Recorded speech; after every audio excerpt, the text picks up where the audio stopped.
Dan tidak ada sebutir biji pun di kegelapan bumi, tiada yang basah, dan tiada yang kering kecuali termaktub dalam kitab yang nyata. Ayat 59.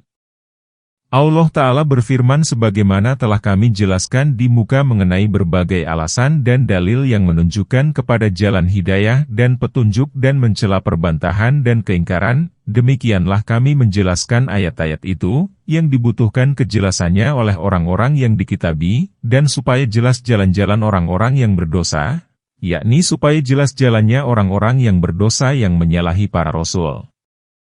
Firman Allah Ta'ala, katakanlah, sesungguhnya aku dilarang menyembah Tuhan-Tuhan yang kamu sembah selain Allah. Katakanlah, aku tidak akan mengikuti hawa nafsumu. Jika aku mengikuti maka sungguh tersesatlah aku.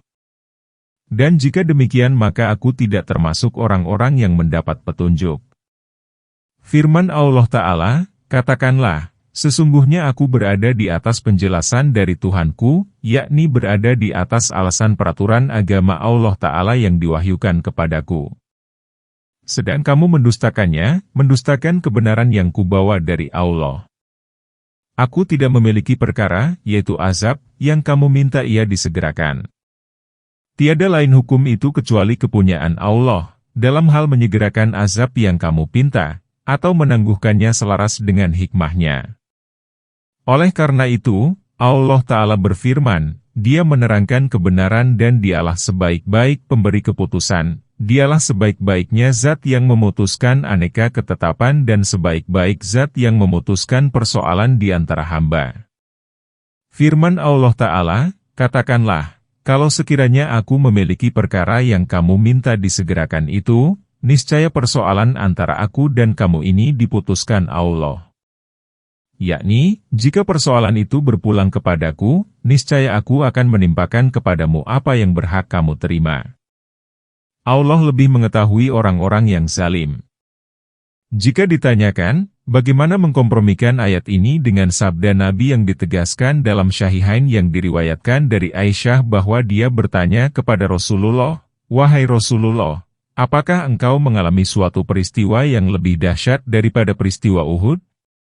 Beliau menjawab, "Sungguh aku telah menerima dari bangsamu suatu hal yang lebih hebat daripada yang kuterima dalam peristiwa Akabah."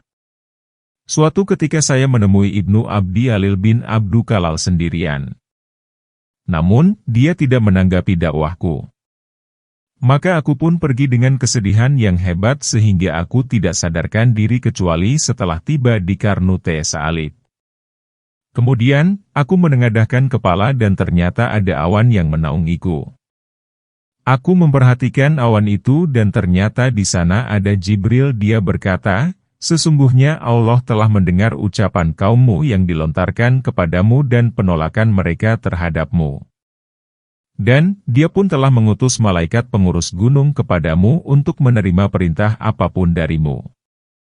Maka malaikat gunung menyeruku, memberi salam kepadaku, lalu berkata, "Tuhanmu telah mengutusku untuk menghadapmu guna menerima perintah apapun yang kamu kehendaki.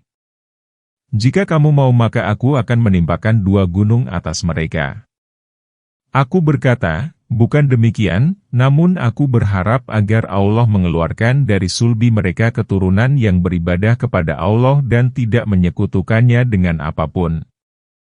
Lafal hadis ini dari Muslim. Justru Nabi menyayangi mereka dan memintakan penangguhan untuk mereka, mudah-mudahan Allah mengeluarkan dari sulbi mereka orang yang tidak menyekutukan Allah dengan apapun. Lalu bagaimana mengkompromikan hadis ini dengan ayat yang berbunyi, "Katakanlah, jika aku memiliki azab yang kamu minta untuk disegerakan, niscaya persoalan antara aku dan kamu diputuskan oleh Allah dan Allah lebih mengetahui terhadap orang-orang yang zalim." Maka jawabnya, "Wallahualam," ialah ayat ini menunjukkan bahwa jika penjatuhan azab yang mereka minta itu berpulang kepada Nabi, tatkala mereka memintanya kepada beliau, niscaya beliau akan menjatuhkannya kepada mereka.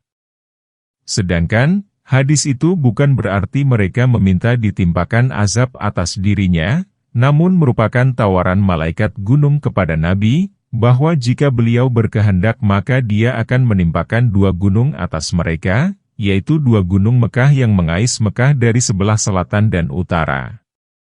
Oleh karena itu, Nabi menyayangi mereka dan meminta agar Dia mengasihi mereka. Firman Allah Ta'ala, pada sisi Allah lah kunci-kunci kegaiban yang tidak diketahui kecuali oleh Dia sendiri. Al-Bukhari meriwayatkan dari Abdullah bin Umar bahwa Rasulullah bersabda, kunci-kunci kegaiban ada 5, tidak ada yang mengetahuinya kecuali Allah. Sesungguhnya pada sisi Allah lah pengetahuan ihwal kiamat. Dia menurunkan hujan dan mengetahui apa yang ada dalam rahim. Seseorang tidak mengetahui apa yang akan dilakukannya esok hari dan seseorang tidak mengetahui di daerah manakah dia akan meninggal. Sesungguhnya Allah Maha Mengetahui lagi Maha Mengenal. Dia mengetahui apa yang ada di darat dan di laut, ilmunya yang mulia meliputi segala yang ada. Tidak ada satu perkara seberat zarah pun yang ada di langit dan di bumi yang tidak diketahuinya. Firman Allah Ta'ala, dan tidak ada sehelai daun pun yang jatuh melainkan Dia mengetahuinya, Dia mengetahui segala gerak-gerik termasuk gerakan benda mati. Jadi, bagaimana dugaanmu ihwal pengetahuan Allah terhadap gerakan hewan, terutama hewan yang dibebani tugas, yaitu jin dan manusia? Allah berfirman, Dia mengetahui mata yang berkhianat dan apa yang disembunyikan oleh hati. Surat Al-Mumin, ayat 19. Firman Allah Ta'ala, dan tidak ada sebutir biji pun di kegelapan bumi, tiada yang basah, dan tiada yang kering kecuali termaktub dalam kitab yang nyata. Ibnu Abi Hatim meriwayatkan dari Ibnu Abbas dia berkata, Allah menciptakan anun yaitu tinta dan Dia pun menciptakan lauh, pena. Kemudian Dia menuliskan urusan dunia di dalamnya hingga tuntaslah ditulis makhluk yang diciptakan, rezeki halal dan haram, atau amal baik dan buruk. Ibnu Abbas membaca ayat ini, dan tidak ada sehelai daun pun yang jatuh melainkan Dia mengetahuinya. Dalam riwayat ini, ada sanad yang tidak disebutkan. Dan Dialah yang mematikan menidurkan kamu pada malam hari dan Dia mengetahui apa yang kamu kerjakan pada siang hari. Kemudian Dia membangunkan kamu pada siang hari guna menuntaskan ajal yang telah ditetapkan. Kemudian kepada Allah lah kamu kembali lalu Dia memberitahukan kepadamu apa yang dahulu kamu kerjakan. Ayat 60. Dialah yang berkuasa atas hamba-hambanya dan yang mengutus kepadamu malaikat-malaikat penjaga sehingga apabila datang kematian kepada salah seorang di antara kamu, maka ia diwafatkan oleh utusan-utusan kami sedang mereka tidak melalaikan tugasnya. Ayat 61. Kemudian mereka dikembalikan kepada Allah, penguasa mereka yang sebenarnya. Ketahuilah, kepunyaan Dialah hukum itu dan Dia pembuat perhitungan yang paling cepat. Ayat 62. Allah Ta'ala berfirman bahwa sesungguhnya Dialah yang mewafatkan hamba-hambanya dalam tidur mereka pada malam hari. Tidur merupakan kematian kecil sebagaimana Allah berfirman, ingatlah ketika Allah berfirman, Hai Isa, sesungguhnya aku akan mewafatkan kamu dan menaikkanmu kepadaku. Allah Ta'ala berfirman, Allah mewafatkan diri-diri ketika dia mati dan diri yang tidak mati dalam tidurnya. Lalu, Dia menahan diri yang telah ditetapkan kematiannya dan melepaskan diri yang lain hingga ajal yang telah ditentukan. Surat Az-Zumar, ayat 42.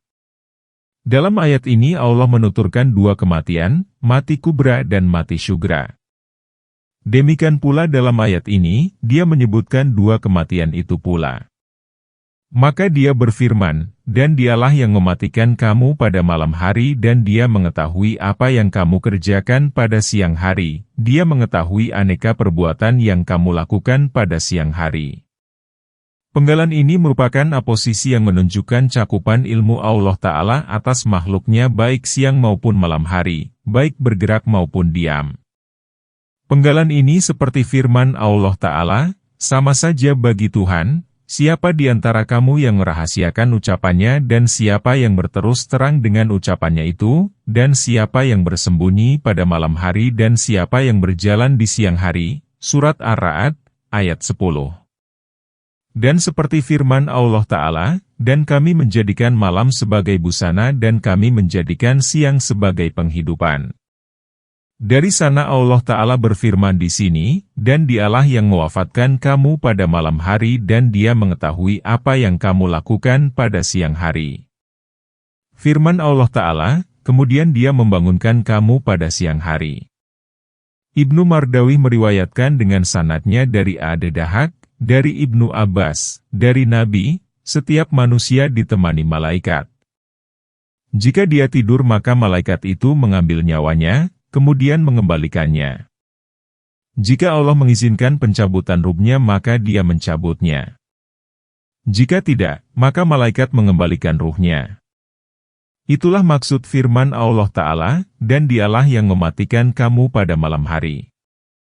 Firman Allah Ta'ala, guna menuntaskan ajal yang telah ditetapkan, yakni ajal setiap manusia, kemudian kepada Allah lah kamu kembali, pada hari kiamat, lalu Dia memberitahukan kepadamu apa yang dahulu kamu kerjakan, yakni membalasmu dengan kebaikan atau keburukan berdasarkan perbuatanmu. Firman Allah Ta'ala, Dialah yang berkuasa atas hamba-hambanya. Yakni, Allah inilah yang mendominasi segala perkara dan menundukkannya kepada keagungan, kebesaran, dan ketinggiannya. Dan yang mengutus kepadamu malaikat-malaikat penjaga, berupa malaikat yang menjaga tubuh manusia. Penggalan ini sesuai dengan firman Allah, bagi manusia ada malaikat-malaikat yang selalu mengikutinya bergiliran di muka dan di belakangnya, mereka menjaganya atas perintah Allah. Surat Ar-Ra'd, ayat 11. Dan malaikat hafazah yang menjaga dan memelihara perbuatan manusia, sebagaimana firman Allah Ta'ala, padahal sesungguhnya bagi kamu ada malaikat-malaikat yang mengawasi pekerjaanmu, yang mulia di sisi Allah dan yang mencatat, surat Al-Infitar, ayat 10 dan 11. Sehingga apabila datang kematian kepada salah seorang di antara kamu, ajalnya tiba, maka ia diwafatkan oleh utusan-utusan kami, yakni oleh para malaikat yang ditugasi untuk itu, karena malaikat maut itu memiliki sejumlah pembantu dari kalangan malaikat yang mengeluarkan ruh dari jasad, lalu malaikat maut mencabutnya jika ruh sudah sampai di kerongkongan. Firman Allah Ta'ala, sedang mereka tidak melalaikan tugasnya, dalam memelihara dan melenyapkan ruh itu sesuai dengan kehendak Allah. Jika orang yang dicabut itu orang yang baik, maka ditempatkan pada surga yang tinggi sedangkan jika dia orang jahat, maka ditempatkan dalam neraka Sijin, naudzubillah. Firman Allah, kemudian mereka dikembalikan kepada Allah, penguasa mereka yang sebenarnya, para malaikat itu dikembalikan kepada Allah. Maksud firman Allah, kemudian mereka dikembalikan, dapat pula berarti seluruh makhluk dikembalikan kepada Allah pada hari kiamat. Lalu Dia memutuskan perkara mereka. Ayat ini sejalan dengan firman Allah, katakanlah, sesungguhnya orang-orang yang terdahulu dan orang-orang yang kemudian benar-benar akan dikumpulkan pada waktu tertentu di hari yang telah ditentukan. Dan selaras dengan firman Allah Ta'ala, dan kami akan mengumpulkan mereka serta tidak akan meninggalkan seorang pun di antara mereka dan Tuhanmu tidak akan berbuat zalim terhadap seorang pun. Oleh karena itu, Allah berfirman, penguasa mereka yang sebenarnya. Ketahuilah, kepunyaan Dialah hukum itu dan Dia pembuat perhitungan yang paling cepat. Katakanlah, siapakah yang dapat menyelamatkan kamu dari kegelapan, bencana, daratan dan lautan? Kamu berdoa kepadanya dengan berendah diri dan dengan suara yang lembut, jika Dia menyelamatkan kami dari kegelapan, bencana. Ini, sungguh kami akan menjadi orang-orang yang bersyukur. Ayat 63. Katakanlah, Allah lah yang akan menyelamatkan kamu dari kegelapan, bencana. Itu dan dari segala kesusahan. Kemudian kamu menyekutukannya. Ayat 64. Katakanlah, Dialah yang maha kuasa untuk mengirimkan azab kepadamu dari atasmu atau dari bawah kakimu, atau Dia mencampurkan kamu dalam berbagai golongan lalu sebagian kamu merasakan kejahatan sebagian yang lain.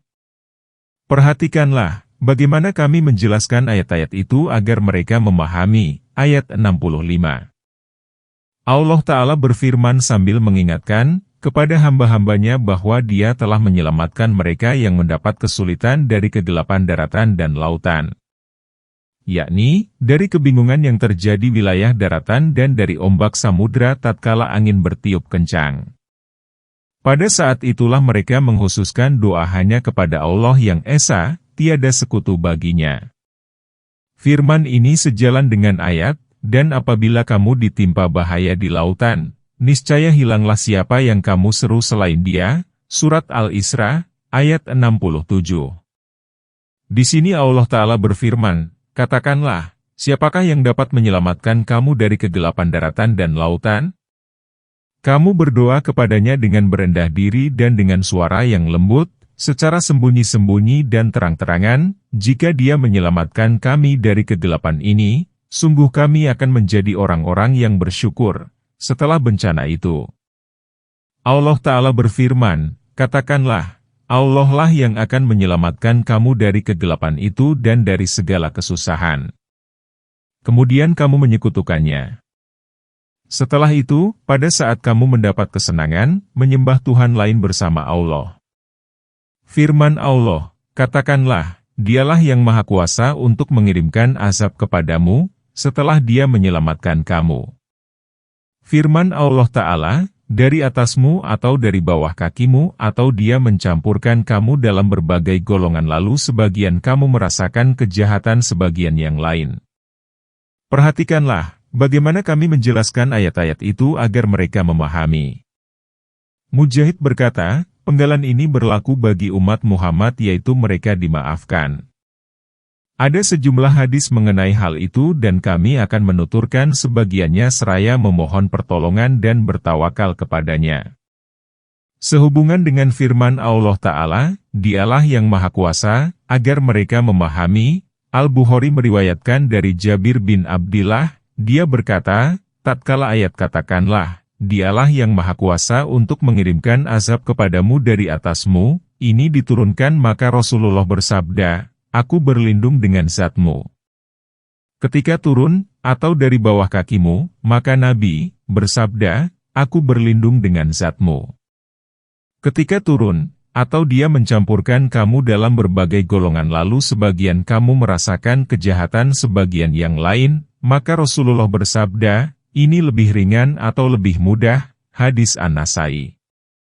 Demikian pula isi hadis yang diriwayatkan oleh An-Nasai dari Qutaibah, Ibnu Hibban dalam Syahihnya, dan Abu Bakar bin Mardawi. Imam Ahmad meriwayatkan dari Sa'ad bin Abi Waqqas, dia berkata, kami pergi bersama Rasulullah hingga kami melewati Masjid Bani Muawiyah. Kemudian beliau masuk dan sholat 2 rakaat. Kami pun sholat bersamanya. Beliau bermunajat kepada Tuhannya dengan lama, kemudian bersabda, saya memohon kepada Tuhanku 3 perkara, saya memohon kepadanya agar Dia tidak membinasakan umatku dengan ditenggelamkan lalu Dia memenuhinya, saya memohon kepadanya agar Dia tidak membinasakan umatku dengan kelaparan lalu Dia memberinya. Dan saya memohon kepadanya agar Dia tidak menjadikan nestapa melalui keganasan sesama umat lalu Dia menolaknya. Hanya Muslim yang meriwayatkan hadis ini dari Utsman bin Hakim.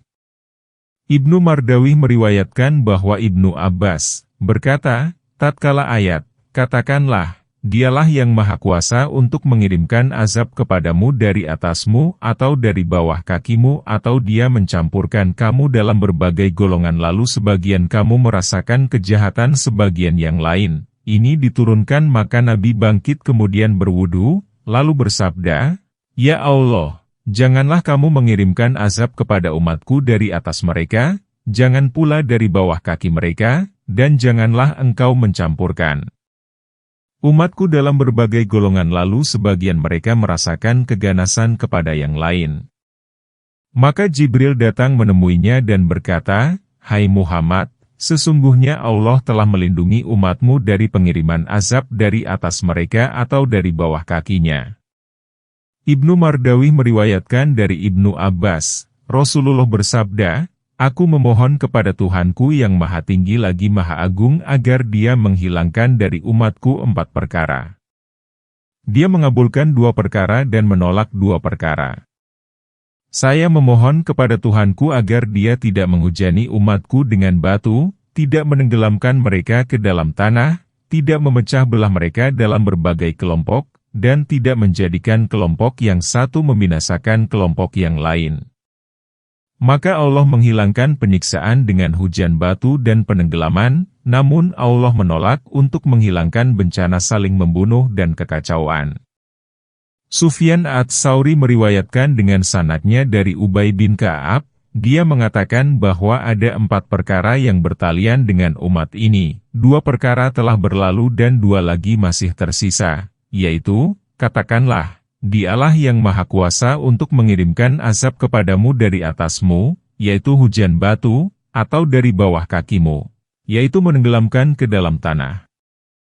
Hadis ini dipilih oleh Ibnu Jarir dan dia membuktikan kesahihannya dengan firman Allah, apakah kamu merasa aman terhadap Allah yang berkuasa di langit bahwa Dia akan menjungkir balikan bumi bersama kamu sehingga dengan tiba-tiba bumi itu bergoncang? Atau apakah kamu merasa aman terhadap Allah yang berkuasa di langit bahwa Dia akan mengirimkan badai yang berbatu? Maka kelak kamu akan mengetahui bagaimana akibat mendustakan peringatanku. Surat Al-Muluk, ayat 16 dan 17. Dalam hadis lain dikatakan, akan terjadi pada umat ini fitnah, penenggelaman ke dalam tanah, dan pengalirupaan. Kejadian seperti itu dituturkan bersama kejadian serupa yang berkenaan dengan tanda-tanda kiamat yang insya Allah akan kami kemukakan pada tempatnya.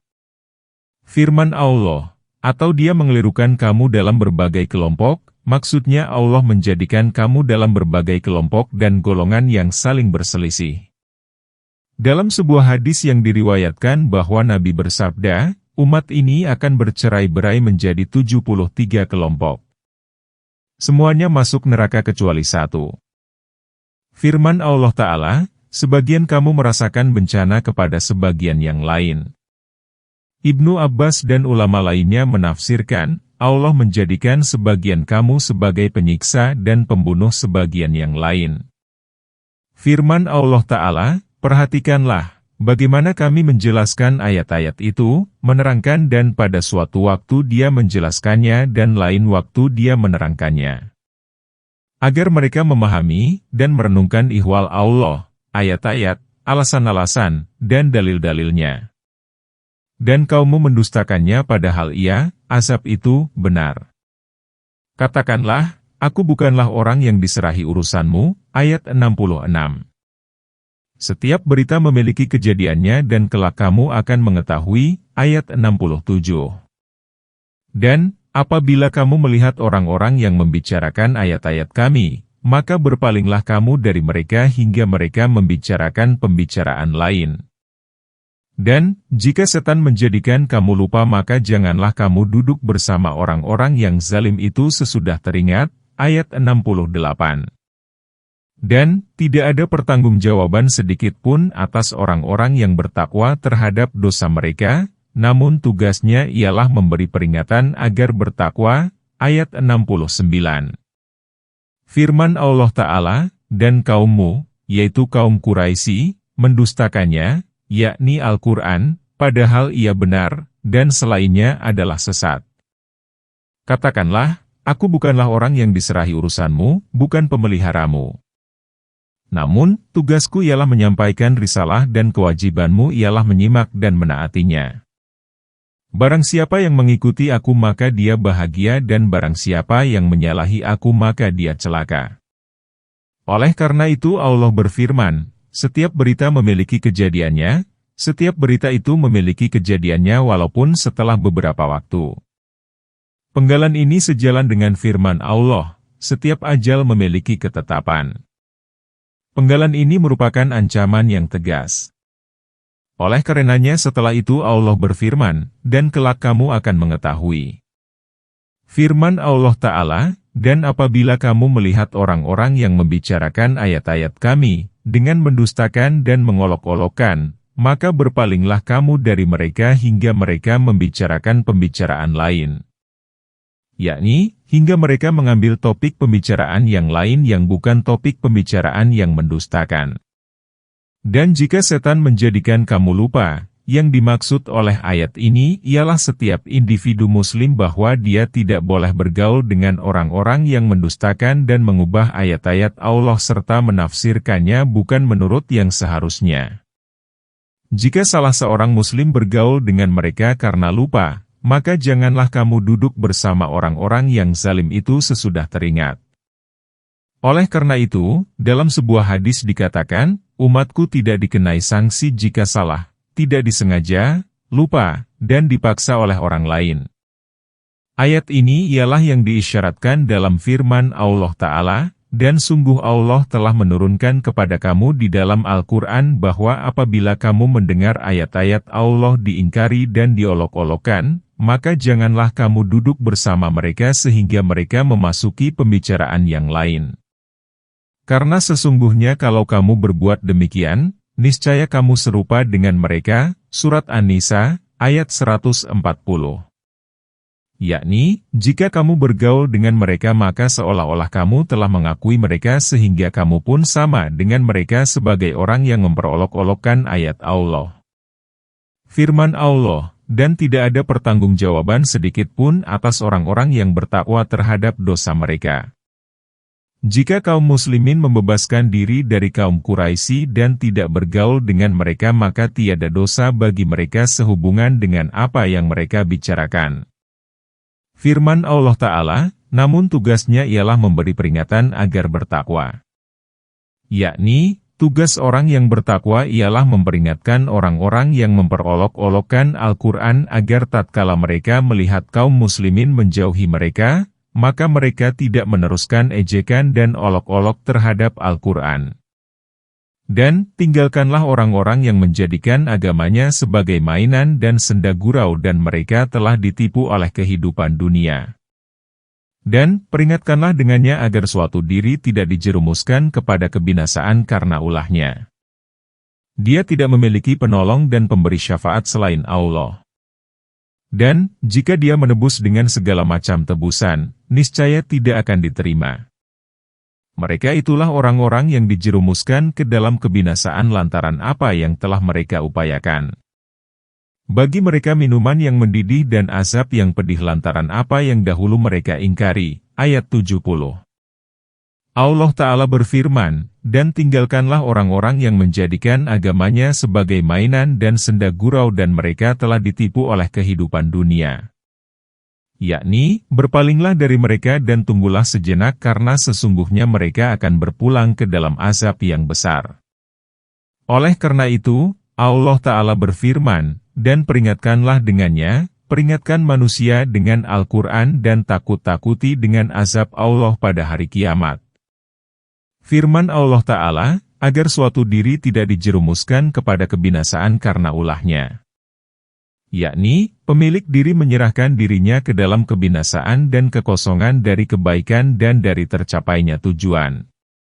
Firman Allah Ta'ala, dia tidak memiliki penolong dan pemberi syafaat selain Allah. Yakni, tiada kerabat dan tiada seorang pun yang dapat menolong diri itu. Firman ini sejalan dengan ayat, sebelum datang suatu masa yang tiada jual beli, persahabatan, dan pertolongan di dalamnya. Orang-orang kafir itu ialah orang-orang yang zalim. Firman Allah Ta'ala, dan jika dia menebus dengan segala macam tebusan, niscaya tidak akan diterima. Yakni, walaupun diri itu memberikan segala bentuk tebusan, niscaya tidak akan diterima. Penggalan ini senada dengan firman Allah, sesungguhnya orang-orang yang kafir dan mereka meninggal dalam keadaan kafir maka tidak akan diterima tebusan emas sepenuh bumi sekalipun dari seorang di antara mereka. Di sini Allah Ta'ala berfirman, mereka itulah orang-orang yang dijerumuskan ke dalam kebinasaan lantaran apa yang telah mereka upayakan. Bagi mereka minuman yang mendidih dan azab yang pedih lantaran apa yang dahulu mereka ingkari. Katakanlah, apakah kita akan menyeru selain Allah, sesuatu yang tidak dapat memberi manfaat dan kesulitan kepada kita serta kita dikembalikan ke belakang setelah Allah memberikan petunjuk kepada kita seperti orang yang telah disesatkan oleh setan di bumi maka dia kebingungan. Dia memiliki banyak teman yang memanggilnya kepada jalan yang lurus, mari ikut kami. Katakanlah, sesungguhnya petunjuk Allah adalah petunjuk hakiki dan kita disuruh berserah diri kepada Tuhan semesta alam, ayat 71. Dan, agar mendirikan sholat serta bertakwa kepadanya. Dan, dialah zat yang kepadanyalah kamu dikumpulkan, ayat 72. Dan, dialah yang menciptakan langit dan bumi dengan hak. Dan, benarlah firman-Nya tatkala Dia berfirman, jadilah, lalu terjadilah. Dan, di tangannya lah segala kekuasaan pada saat sangkakala ditiup. Dia mengetahui yang gaib dan yang nyata. Dia adalah maha bijaksana lagi maha mengenal, ayat 73. As-Sadi meriwayatkan bahwa kaum musyrikin berkata kepada kaum muslimin, mari ikutilah jalan kami dan tinggalkanlah agama Muhammad. Maka Allah Azza wa Jalla, Allah yang maha mulia dan maha besar, menurunkan ayat, katakanlah, apakah kita akan menyeru selain Allah sesuatu yang tidak dapat memberi manfaat dan kesulitan kepada kita serta kita dikembalikan ke belakang, yakni kepada kekafiran setelah Allah memberikan petunjuk kepada kita. Maka kita menjadi seperti orang yang disesatkan oleh setan di bumi. Allah berfirman, jika kamu kafir setelah beriman maka kamu menjadi seperti orang yang pergi bersama sejumlah orang. Kemudian salah jalan dan setan pun membuat perjalanan itu membingungkan dan menyesatkan perjalanan orang itu di muka bumi serta menyesatkan rombongannya di jalan yang lain. Maka rombongan pun menyeru orang itu dan mengatakan, marilah ikut kami. Kami menempuh jalan ini. Orang itu menolak untuk mengikuti jalan rombongan. Itulah perumpamaan orang yang mengikuti kaum musyrikin setelah dia mengetahui ajaran Muhammad. Muhammad adalah orang yang menyeru kepada sebuah jalan, yaitu jalan Islam. Penafsiran ini diriwayatkan oleh Ibnu Jarir. Qatadah menafsirkan firman Allah, orang yang telah disesatkan oleh setan di bumi, yakni disesatkan oleh setan di bumi. Maksudnya, disesatkan perjalanannya seperti firman Allah Ta'ala, hati itu cenderung kepada mereka. Firman Allah Ta'ala, maka dia kebingungan, ditafsirkan oleh Mujahid, orang yang kebingungan diseru oleh sahabat-sahabatnya ke suatu jalan. Itulah perumpamaan orang yang sesat setelah dia beroleh petunjuk. Demikianlah, maksud ayat itu ialah bahwa orang yang telah disesatkan oleh setan di bumi sehingga dia menjadi bingung, sesat, dan tidak tahu arah jalan sedang dia punya teman-teman yang menuju ke suatu jalan. Lalu mereka mengajak orang itu supaya menempuh jalan mereka dan pergi bersama mereka ke jalan ideal itu. Lanjutan firman itu kira-kira berbunyi, maka orang itu menolak ajakan mereka dan tidak melirik mereka. Jika Allah berkehendak maka Dia akan menunjukkan orang itu dan mengembalikannya ke jalan semula. Oleh karena itu, Allah Ta'ala berfirman, sesungguhnya petunjuk Allah adalah petunjuk hakiki. Ayat ini selaras dengan firman Allah Ta'ala, barang siapa yang telah ditunjukkan Allah maka tiada yang dapat menyesatkannya. Firman Allah Ta'ala, dan kita disuruh agar berserah diri kepada Tuhan semesta alam. Yakni, memurnikan ibadah hanya untuk Allah yang Esa, tiada sekutu baginya. Dan agar mendirikan sholat serta bertakwa kepadanya, kita diperintahkan supaya mendirikan sholat dan bertakwa kepadanya dalam berbagai kondisi. Dan dialah zat yang kepadanyalah kamu dikumpulkan pada hari kiamat. Dan dialah yang menciptakan langit dan bumi dengan hak, yakni dengan adil. Dialah pencipta, pemilik, dan pengatur perkara dan orang yang berada di langit dan bumi. Firman Allah Ta'ala, dan tatkala Dia berfirman, jadilah, lalu terjadilah, yaitu, pada hari kiamat tatkala Allah berfirman, jadilah. Maka ia pun menjadi atas perintahnya dalam sekejap mata atau lebih cepat lagi. Firman Allah Ta'ala, pada saat sangkakala ditiup, sangkakala yang ditiup oleh Israfil banyak kabar yang jelas mengenai sangkakala Israfil ini dari Rasulullah di antaranya beliau bersabda, Israfil telah mendekatkan sangkakala itu ke mulutnya dan menundukkan dahinya dan menanti, kapan dia diperintah maka tinggal meniup. Hadis Muslim dalam syahihnya. Imam Ahmad meriwayatkan dari Abdullah bin Umar, dia berkata, "Wahai Rasulullah, jelaskanlah kepadaku, apakah sangkakala itu?" Maka beliau bersabda, semacam terompet untuk ditiup.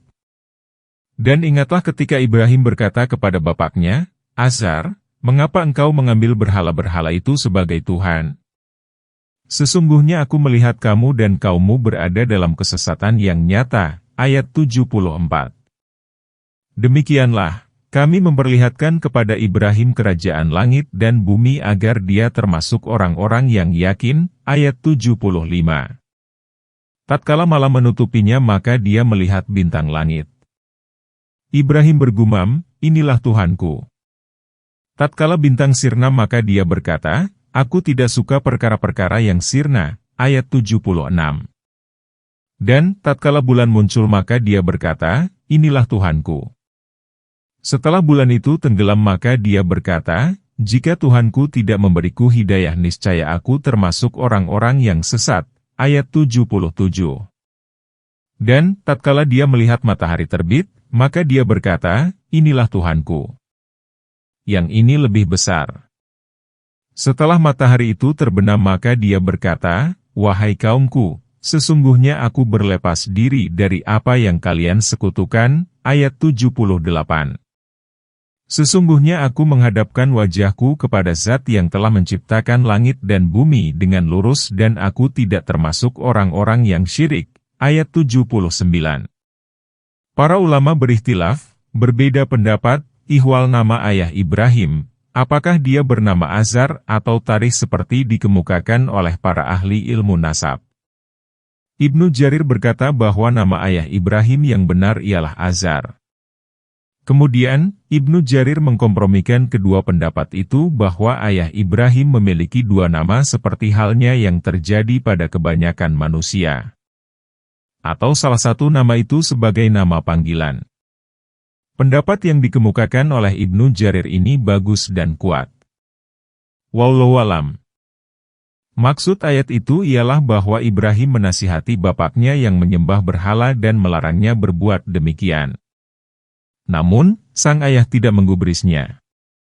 Allah Ta'ala berfirman, "Dan ingatlah ketika Ibrahim berkata kepada bapaknya, 'Azar, mengapa engkau mengambil berhala-berhala itu sebagai Tuhan? Mengapa engkau bertuhan kepada berhala dan menyembah selain Allah? Sesungguhnya aku melihat kamu dan kaummu, yang menempuh jalanmu, berada dalam kesesatan yang nyata.' Yakni, tersesat dan tidak memiliki petunjuk kemana seharusnya mereka berjalan. Bahkan, mereka berada dalam kebingungan dan ketidaktahuan. Ayat ini selaras dengan firman Allah, "Ceritakanlah hai Muhammad kisah Ibrahim di dalam Alkitab ini. Sesungguhnya ia adalah seorang yang sangat membenarkan lagi seorang nabi. Ingatlah ketika ia berkata kepada bapaknya, 'Wahai bapakku, mengapa engkau menyembah sesuatu yang tidak dapat mendengar, tidak melihat, dan tidak dapat menolong kamu sedikit pun? Wahai bapakku, sesungguhnya telah datang kepadaku sebagian ilmu pengetahuan yang tidak datang kepadamu, maka ikutilah aku, niscaya aku akan menunjukkan kepadamu jalan yang lurus. Wahai bapakku, janganlah kamu menyembah setan. Sesungguhnya setan itu durhaka kepada Tuhan yang Maha Pemurah. Wahai bapakku, sesungguhnya aku khawatir bahwa kamu akan ditimpa azab dari Tuhan yang Maha Pemurah, maka kamu menjadi kawan bagi setan.' Berkata bapaknya, 'Bencikah kamu kepada Tuhan-Tuhanku, hai Ibrahim?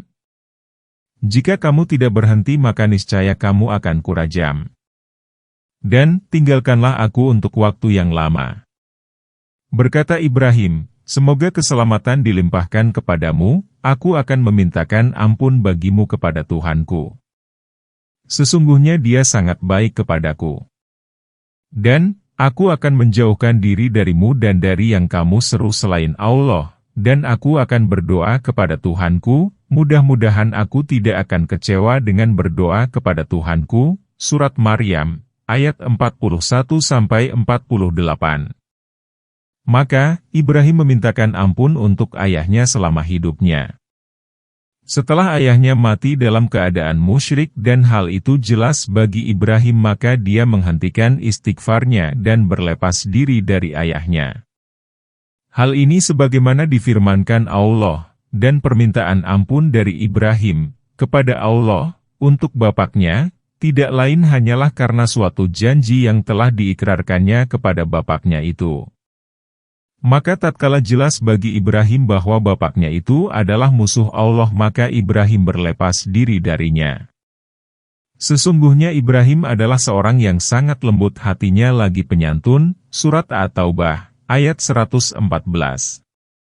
Firman Allah Ta'ala, demikianlah, kami memperlihatkan kepada Ibrahim kerajaan langit dan bumi, yakni kami menjelaskan kepada Ibrahim, melalui tinjauannya terhadap penciptaan langit dan bumi bahwa penciptaan itu menunjukkan kepada keesaan Allah yang terdapat dalam kerajaan dan makhluknya, bahwa tidak ada Tuhan selain Dia dan tiada Rab kecuali Dia. Firman Allah, agar dia termasuk orang-orang yang yakin. Yakni, kami memperlihatkan hal itu agar dia menjadi tahu dan yakin. Firman Allah Ta'ala, tatkala malam menutupinya, dan menyelimutinya, maka dia melihat bintang. Ibrahim bergumam, inilah Tuhanku. Tatkala bintang sirna, maka dia berkata, aku tidak suka perkara-perkara yang sirna. Qatadah berkata, maka tahulah Ibrahim bahwa Tuhannya itu kekal dan tidak sirna. Dan tatkala bulan muncul maka dia berkata, inilah Tuhanku. Setelah bulan itu tenggelam maka dia berkata, jika Tuhanku tidak memberiku hidayah niscaya aku termasuk orang-orang yang sesat. Dan tatkala dia melihat matahari terbit maka dia berkata, inilah Tuhanku. Yang ini lebih besar sosoknya dan lebih terang cahayanya daripada bintang dan bulan.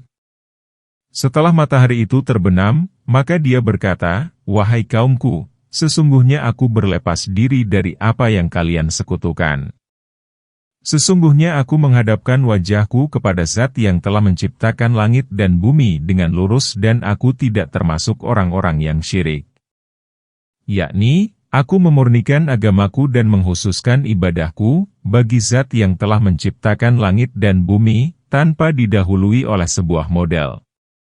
Dengan lurus yakni cenderung dari kemusyrikan kepada tauhid. Oleh karena itu, dia berkata, dan aku tidak termasuk orang-orang yang syirik. Para mufassirin berikhtilaf, berbeda pendapat, mengenai, apakah ungkapan Ibrahim itu berada dalam tataran perenungan atau penyajian wawasan? Yang benar ialah bahwa ungkapan Ibrahim itu berada dalam tataran penyajian wawasan dan penjelasan bagi kaumnya mengenai batilnya penyembahan terhadap patung dan berhala yang mereka lakukan. Pada tataran pertama berupa dialog dengan ayahnya, Ibrahim hendak menjelaskan kesalahan mereka dalam menyembah berhala-berhala ardi yang bersosok malaikat samawi agar berhala-berhala itu memintakan syafaat untuk mereka kepada Pencipta yang Maha Agung. Mereka berpandangan bahwa terlalu hina bila menyembahnya secara langsung. Sebenarnya mereka hanya menjadikan patung-patung malaikat itu sebagai perantara untuk memintakan pertolongan, rezeki, dan semacamnya kepada Yang Maha Pencipta. Dalam tataran kedua, Ibrahim menjelaskan kesalahan dan kesesatan mereka karena menyembah patung-patung yang melambangkan 7 buah tata surya, yaitu bulan, Merkurius, Venus, matahari, Mars, Jupiter, dan Saturnus. Menurut mereka, planet yang paling kuat cahayanya dan paling mulia ialah matahari, kemudian bulan, dan Venus.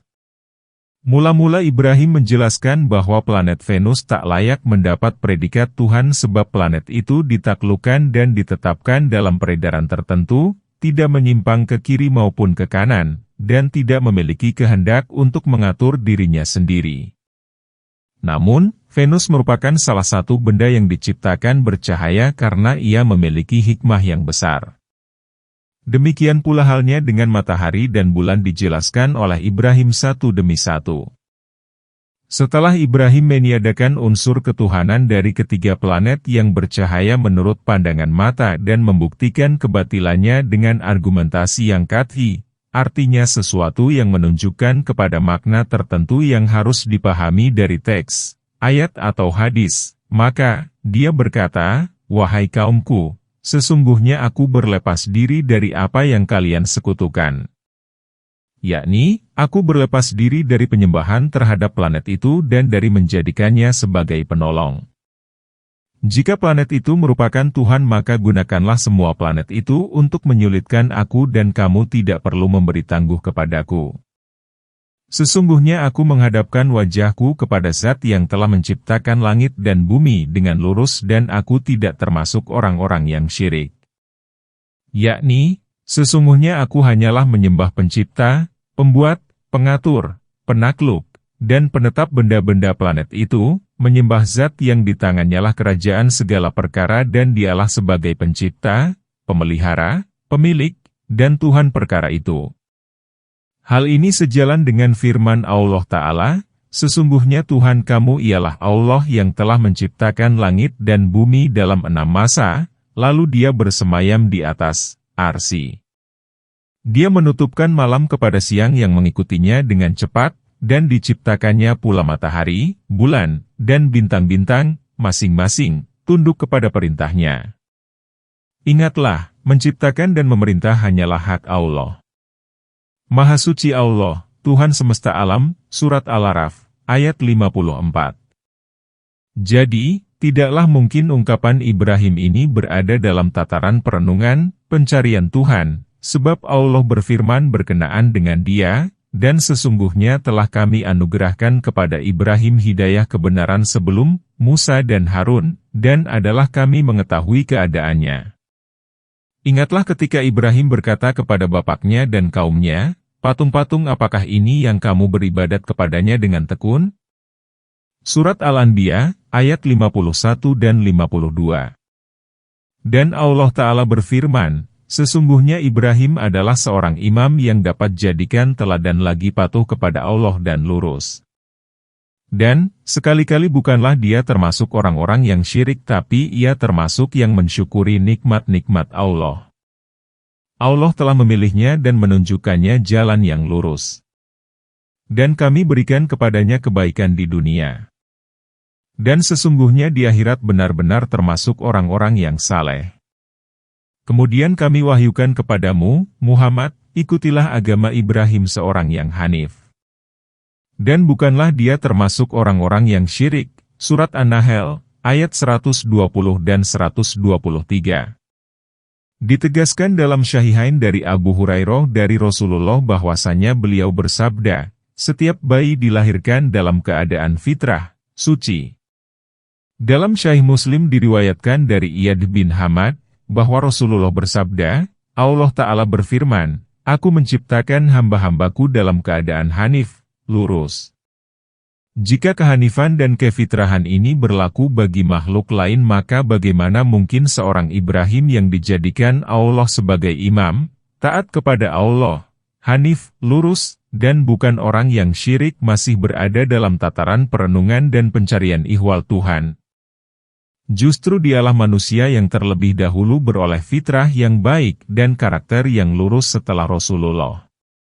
Tentu saja, hal lain yang menguatkan bahwa ungkapan di atas bukan pada tataran pencarian ketuhanan, namun merupakan penyajian alasan dan penjelasan bagi bapak dan kaumnya ialah firman Allah berikut ini. Dan dia dibantah oleh kaumnya. Dia berkata, apakah kamu hendak membantahku tentang Allah padahal sesungguhnya dia telah menunjukkanku. Dan, aku tidak takut terhadap perkara yang kamu sekutukan kecuali Tuhanku menghendaki suatu perkara. Pengetahuan Tuhanku meliputi segala perkara. Maka, apakah kamu tidak dapat mengambil pelajaran? Ayat 80. Bagaimana aku takut terhadap perkara yang kamu sekutukan sedang kamu sendiri tidak takut terhadap perbuatanmu menyekutukan Allah dengan perkara yang tidak diturunkan alasan kepadamu mengenai perkara itu. Kelompok manakah yang lebih berhak untuk merasa aman, jika kamu mengetahui? Ayat 81. Orang-orang yang beriman dan tidak mencampur-adukan keimanannya dengan kezaliman, mereka itulah orang-orang yang mendapat keamanan dan mereka itu adalah orang-orang yang mendapat petunjuk, ayat 82. Dan itulah alasan kami yang diberikan kepada Ibrahim untuk menghadapi kaumnya. Kami meninggikan beberapa derajat bagi orang yang kami kehendaki. Sesungguhnya Tuhanmu maha bijaksana lagi maha mengetahui. Ayat 83. Allah Ta'ala memberitahukan ihwal kekasihnya, Ibrahim tatkala pendapatnya mengenai ketauhidan didebat oleh kaumnya dan dibantah dengan pandangan yang keliru. Allah berfirman, Ibrahim berkata, apakah kamu hendak membantahku tentang Allah padahal sesungguhnya Dia telah menunjukkanku? Yakni, mengapa kamu membantahku soal Allah padahal sesungguhnya tidak ada Tuhan melainkan Dia dan Dia pun telah memperlihatkan kepadaku, menunjukkanku kepada kebenaran, serta aku memegang penjelasan dari Dia. Bagaimana aku berpaling kepada pandanganmu yang salah dan ucapanmu yang keliru? Firman Allah Ta'ala, dan aku tidak takut terhadap perkara yang kamu sekutukan kecuali Tuhanku menghendaki suatu perkara. Di antara alasan yang menunjukkan kepada kesalahan pendapatmu ialah bahwa Tuhan yang kamu sembah itu tidak memberikan dampak apapun. Maka saya tidak takut kepada Tuhanmu. Jika Tuhanmu itu dapat mencelakakan aku maka lakukanlah dengan segera.